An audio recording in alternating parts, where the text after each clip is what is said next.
Students, मेरे YouTube channel पर एक बार फिर से आपका स्वागत है।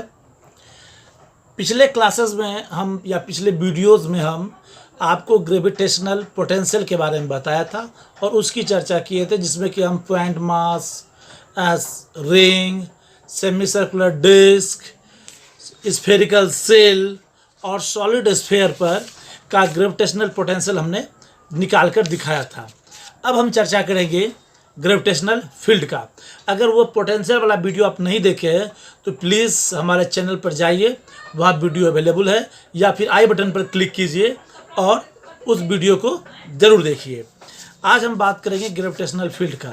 किसी भी ऑब्जेक्ट का जिसका मास होता है, अगर ऑब्जेक्ट है तो उसका मास होगा ही, तो किसी भी ऑब्जेक्ट के चारों ओर का वह रीजन जहाँ पर कि उस ऑब्जेक्ट के कारण ग्रेविटेशनल फोर्स एक्सपीरियंस किया जा रहा है, उसको हम लोग कहते हैं ग्रेविटेशनल फील्ड। ठीक है, पूरा रीजन, वह जो ग्रेविटेशनल फील्ड का स्टार्टिंग पॉइंट जो होता है वो उस ऑब्जेक्ट पर होता है और यह इन्फिनिटी तक आगे की ओर चला जाता है। यह ग्रेविटेशनल फील्ड का सबसे बेसिक डिफिनीशन है। इसके अलावा हम ग्रेविटेशनल फील्ड को अगर मैथमेटिकल लैंग्वेज में कहते हैं तो force per unit mass is called field. किसी मास पर लगने वाला, किसी यूनिट मास पर लगने वाला कोई फोर्स जो ग्रेविटेशनल फोर्स है, उसके अमाउंट को हम लोग कहते हैं ग्रेविटेशनल फील्ड। यानी F/m is called gravitational field. चूंकि ये F/m होता है, इसलिए ग्रेविटेशनल फील्ड का ऐसा यूनिट होता है न्यूटन पर केजी। ओके, यह एक वेक्टर क्वांटिटी है। ग्रेविटेशनल फोर्स या ग्रेविटेशनल पोटेंशियल स्केलर क्वांटिटी था, जबकि ग्रेविटेशनल फील्ड एक वेक्टर क्वांटिटी है। यह डायरेक्शन पर डिपेंड करता है, इसलिए जब हम फील्ड निकालेंगे तो उसमें हम डायरेक्शन की भी चर्चा करेंगे।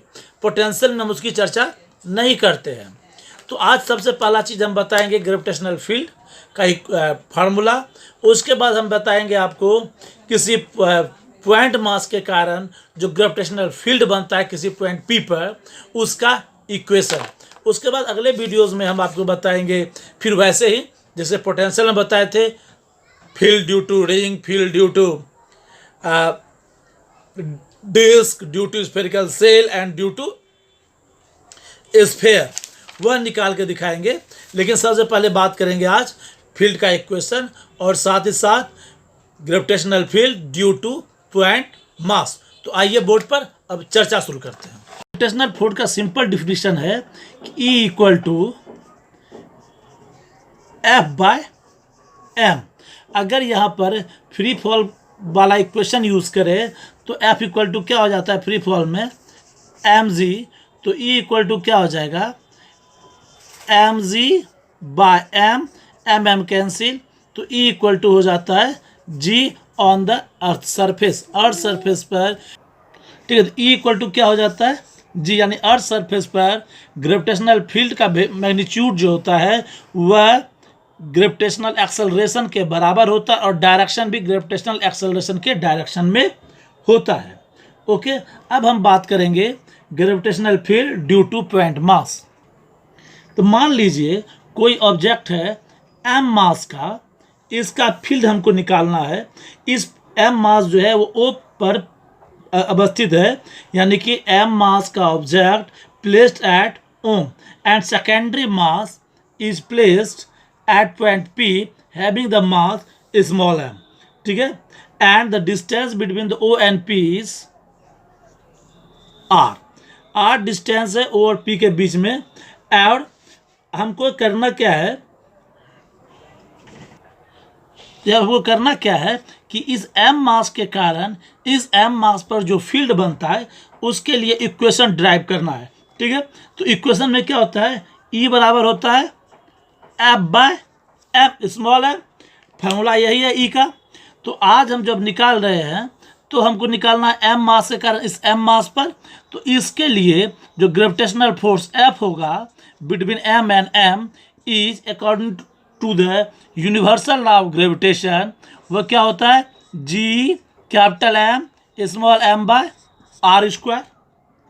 That means E equal to क्या हो जाएगा, इस इक्वेशन 1 में वैल्यू पुट कर दें तो G capital M small M by R square by small M, that is G M into M by R square into M. यह एम एम कैंसिल, तो ई इक्वल टू क्या हो जाएगा, sorry vector का sign होगा हर जगह पर, ई equal to हो जाएगा G M by R square. अब आर स्क्वायर देंगे तो यहाँ पर डायरेक्शन दे देंगे ई आर के तरफ, ठीक है। आर के डायरेक्शन में इसका मैग्नीट्यूड होगा E equal to G M by R square, यानी gravitational field on mass small M due to capital M is equal to G M by R square. E equal to equation बनता है G capital M by R square into E R, where E R is the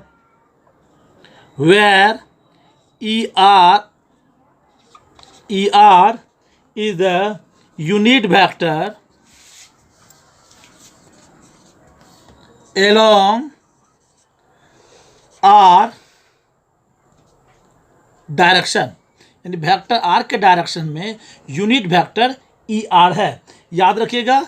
और magnitude जो होता है इसका, magnitude जो होगा gravitational field का वह होगा G M by R square. यहाँ स्मॉल एम का कोई इंपॉर्टेंस नहीं है, यानी ऑब्जेक्ट के जिस पर कि लगना है उसके मास का कोई इंपॉर्टेंस यहाँ नहीं होता है, बल्कि जो मास लगा रहा है उसके मास का इंपॉर्टेंस होगा और वह किस डायरेक्शन में होगा, तो उसके बीच का जो सेपरेशन का डायरेक्शन है, यानी कि रेडियल डायरेक्शन में सबसे शॉर्टेस्ट डिस्टेंस होगा उस डायरेक्शन में होगा।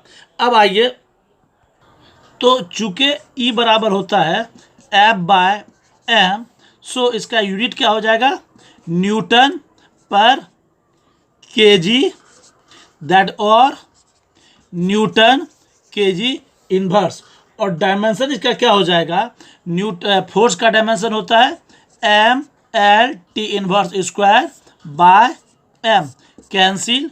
ई का जो डायमेंशन होगा वह होगा एल टी इन्वर्स स्क्वायर, यह होगा इलेक्ट्रिक फील्ड का डायमेंशन।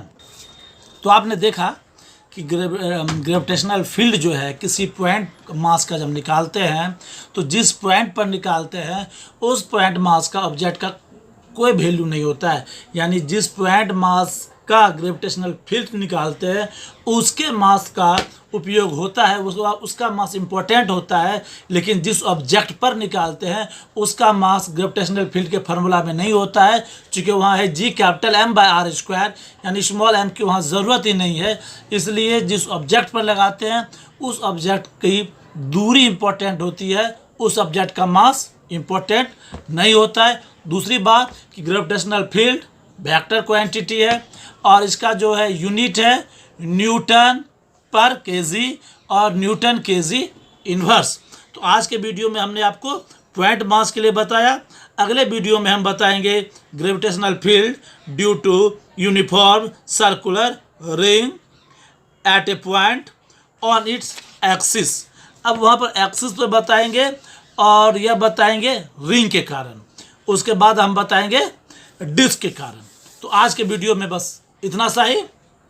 आप हमारे चैनल को लाइक शेयर सब्सक्राइब जरूर करें और कम से कम उन स्टूडेंटों के पास पहुंचाएं जिन्हें फिजिक्स की ज़रूरत है, समझने में कोई प्रॉब्लम होती है। अगर आपको भी हमारे वीडियोस को देख करके समझने में कुछ डाउट आ रहा है, कुछ प्रॉब्लम आ रहा है, तो आप हमें कमेंट बॉक्स में कमेंट करें, हम आपके कमेंट का जवाब ज़रूर देंगे। धन्यवाद।